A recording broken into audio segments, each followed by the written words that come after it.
and gentlemen, the President of the United States, accompanied by Mark Walter, owner and chairman of the Los Angeles Dodgers.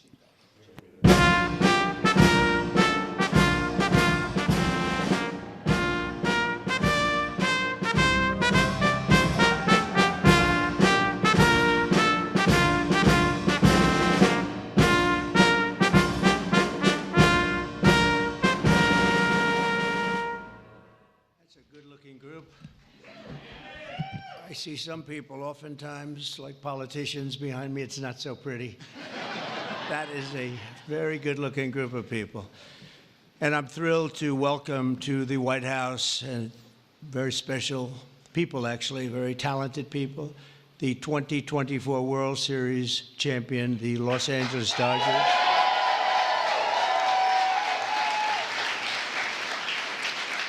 And I want to congratulate you on a legendary season, and I watched it very closely.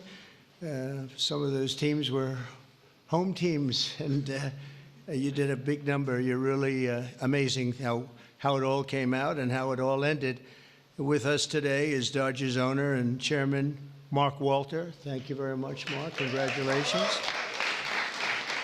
President Stan Kasten, one of the greatest managers of the really ever to wear the Dodger blue, Dave Roberts. What a time he's had.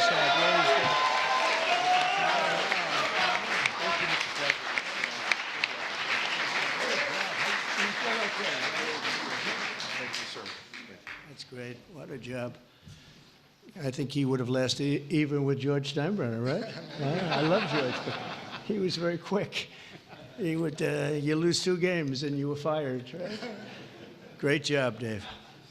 Also want to recognize Secretary of Agriculture. We have some great people, Brooke Rollins, who, you know, when I came to office, they said the eggs are gone through the roof. Eggs. I said, what the hell are they talking about? I was there for 4 days and they were blaming me for eggs, and they've gone up like 6 times or something, some record number. You couldn't get them. And I gave it to Brooke, and I just saw the other day they're down 73%, right? That's pretty good. And the press doesn't mention that. Nobody talks about it, so don't, but I know. Secretary of Labor, Lori Chavez DeRimmer. Thank you. Congratulations. The Chief of Staff, Susie Wiles, who's a big Dodger fan, by the way. Susie, thank you. And we have also Representatives Kevin Kiley, Congressman Kevin Kiley, Young Kim, thank you, congratulations, great job. Jay Obernolte, Jay, thanks Jay. Nanette Barragan. Nanette, where's the, hi Nanette, oh look at that, huh, what nice outfit. One of my favorite people, Gus Bilirakis, Congressman. Hi, yes. Addison McDowell, new to the Congress, but doing a great job. Thank you, Addison. A real good baseball player and a friend of mine, Roger Williams. Great job. And another new congressman, but he's been there a long time in a mental sense, because he has really done a job and he knows Congress very well. He was with me for 7 years. Brian Jack. Brian, congratulations, Brian. And others, we have a couple of senators here. I just don't particularly like them, so I won't introduce. Over the course of this amazing season, the members of this team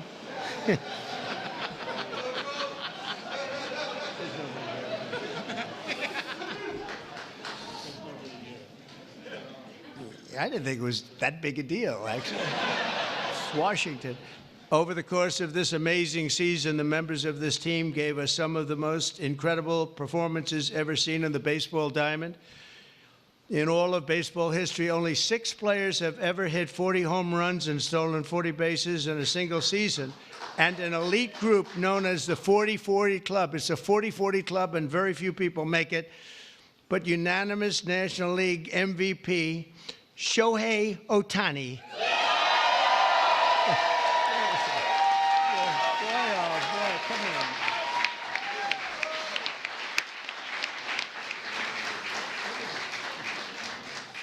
Looks like a movie star. He's got a good future, I'm telling you. He shattered all of those records last year. Think of it, all of them. And he did something even more because he became the first ever member of the 50-50 club. So 40-40 is top. Hitting 54 home runs and 59 steals, and accomplished an accomplishment unparalleled in 149 years of Major League Baseball. Think of that. That's just incredible. Even more incredibly, Shohei clinched that achievement in what some have called the greatest game ever. Was it that good of a game? Huh? That was a pretty good game, actually, right there. Is he good? It's only getting better. And he's getting better. Getting better. That's scary for a lot of people, huh? Even more incredibly, Shohei clinched the achievement. I mean, it really was, and in a time that, at an age that nobody ever thought was possible. On September 19th, 2024, he did the unthinkable by going 6 for 6. This is a pretty amazing. I didn't realize it was that good. I saw that game, 6 for 6 against the Marlins with 3 homers, 10 RBIs, and a pair of stolen bases. Other than that, it was not a great game. How many people have gone 6 for 6? Just period, right? Not very much, right? Maybe a dozen. Maybe a dozen. Amazing. As you know, the Dodgers were down a lot of talent on the mound last season due to injury. The resilient group used 40 different pitchers, the most ever by an eventual World Series championship team. They had to go and get them. I don't know how they got them and where they got them, but they got them because they won. I know you especially miss the heart and soul of the pitching staff, Clayton Kershaw, who is really fantastic.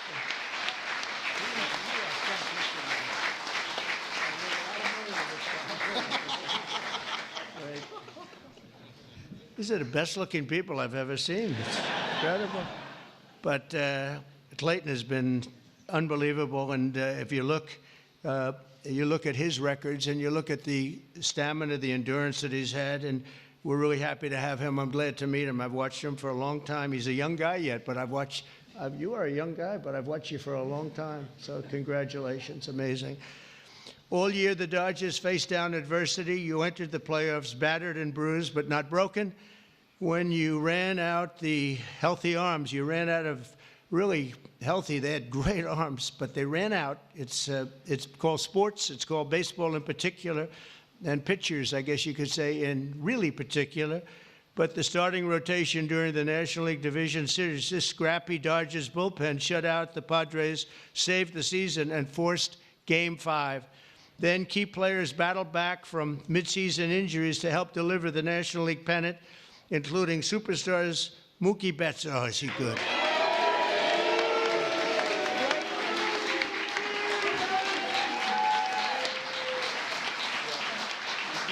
Good looking.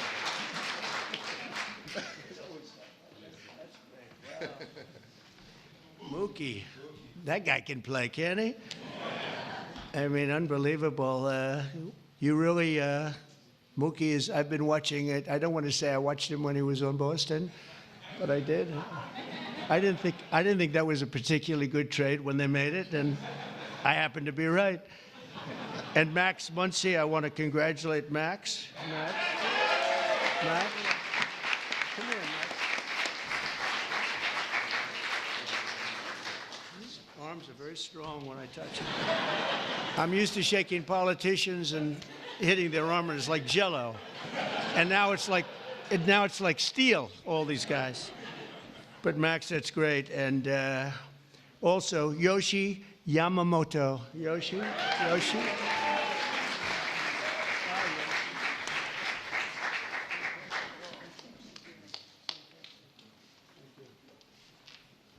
Wow, what great athletes. And, of course, series MVP, Tommy Edman. That was an MVP series.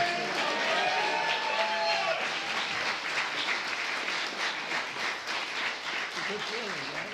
With all these guys really got it, right? Yeah, that's pretty good.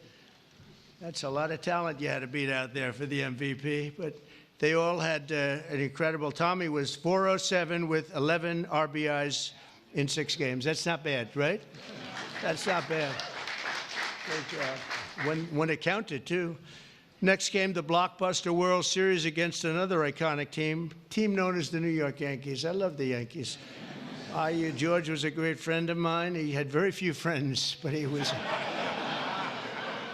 And if you want to sit for 9 innings with a game, watching the Yankees play with George, you were exhausted by the end of the game. It was actually hard work, but we love George, and they're doing a good job, and they're doing well this season, and you're already 9-2, and so you're doing a good job. Maybe you see the same thing over again. In Game 1 of the World Series, Freddie Freeman, on a sprained ankle, he's a great player with a broken finger and a broken rib, channeled Kirk Gibson's legendary walk-off home run in Game 1 of the 1988 World Series. That was a game that pretty much everybody remembers. He could hardly swing the bat, but he swung it one time, and it was a shot. On the first pitch, Freddie saw in the bottom of the 10th, he hit an unforgettable walk-off grand slam home run, the first in World Series history. It's amazing. The Dodgers rode the momentum to win 2 of their next 3 games, placing them on the verge of baseball immortality in a dramatic Game 5, down 5 runs on the top of the 5th. That was a strange inning, I'll tell you, for those Yankee fans. But I'm not saying I was a Yankee fan, because I love these people behind me. But down 5 runs in the top of the 5th with 2 outs and the bases loaded, the Dodgers gave us one of the grittiest half-inning World Series events, showings that anybody's ever seen. Mookie started the rally by beating out a routine ground ball to first, which he's fast as hell. I don't know how the hell you can... Having that speed isn't that a great thing? I played baseball, but I was sort of slow. I wasn't fast. Driving in the phenomenal Kike Hernandez. Where's Kike?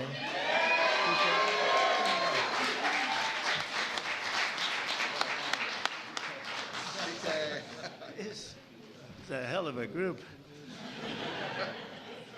Then Freddie drove in 2 more runs, and Teoscar Hernandez drove in another couple of runs.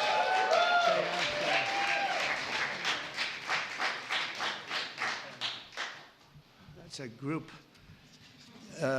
Teoscar, so you're doing well this season too? A little bit. Yes, that's what I heard. That's what I heard. After a few dominant innings from Blake Trainin. Where's Blake? I heard dominant, right? That's dominant.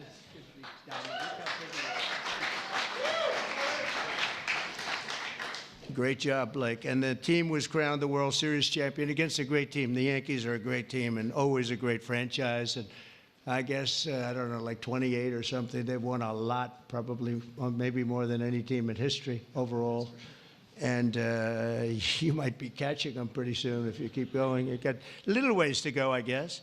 The scouting report at the start of the series said that the Dodgers could win by focusing on the fundamentals, and that's exactly what they did. You showed America that it's not about individual glory. It's about the team digging deep and sprinting right through first base, and you did that all the time. I watch some games. I love baseball. I don't get to watch as much as I'd like, but you always see a spirit on this team. I think a lot of that has to do with the ownership and the management, frankly. But you see a spirit on the Dodgers that you don't see with a lot of teams. A lot of teams I turn on, I say, oh, let's forget it. When I turn on the Dodgers, I like to watch the team. And now that I've gotten to meet these guys personally, I like it even more. I'm going to like it even more, and you're off to a great start. After seeing how successfully you've begun the season, I can tell you that you can plan on being back here. I hope you're going to be back here next year. I don't want to give you too much because we want to have a little suspense for next year, but I will tell you, we're going to go down. We're going to do something we don't do generally. We're going to run them down really fast. I have a game today. Do you have a game today or tonight? We're going to run them down to the Oval Office, and we're going to show them the fabled Oval Office, and there's nothing like it. And this wonderful owner, one of the greatest owners in sports, by the way, from everything I've heard, one of the greatest owners in sports, along with your other compatriots, right, fellas? It's a great team of owners, and that's very important. But he said they'd love it, and I think he'd like to do it himself. So we'll get out of here, and we will run. We'll sprint down, and we'll see the Oval Office, which is really something to see, you know? funny. People come from all over, the biggest people, the richest people, the most powerful people, and they come and they go into the Oval Office and they just stare. Oh, wow, that's something. They all have beautiful offices. They have offices that are the best in the world in many cases, but they love the Oval Office. So with all of that, I'd like to now introduce you to the Dodgers chairman, Mark Walter, to say a few words, and then we're going to follow that up with Clayton, who's going to say a couple of things, and that's a great representative of a great team. Thank you very much. Mark, thank you.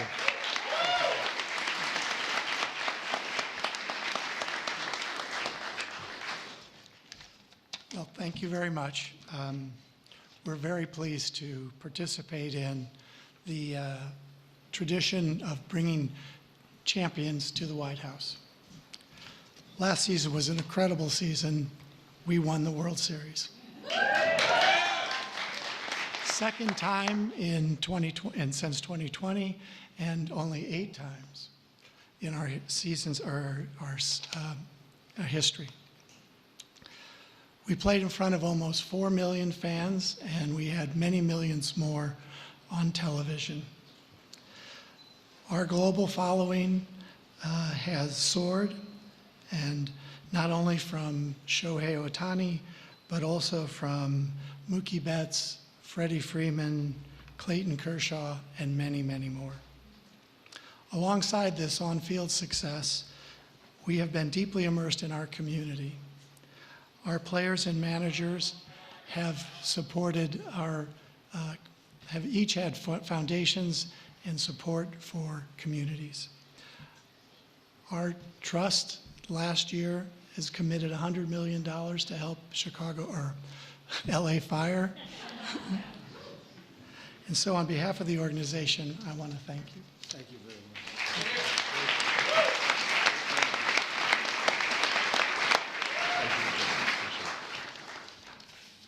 Okay, wow, this is an incredible honor for me, and to stand here today representing the Los Angeles Dodgers and this group of staff and players behind me today.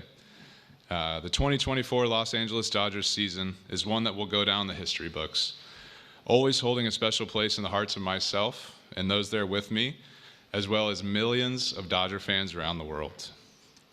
This organization exemplifies what it means to come together as one for a greater purpose and to represent something so much bigger than themselves.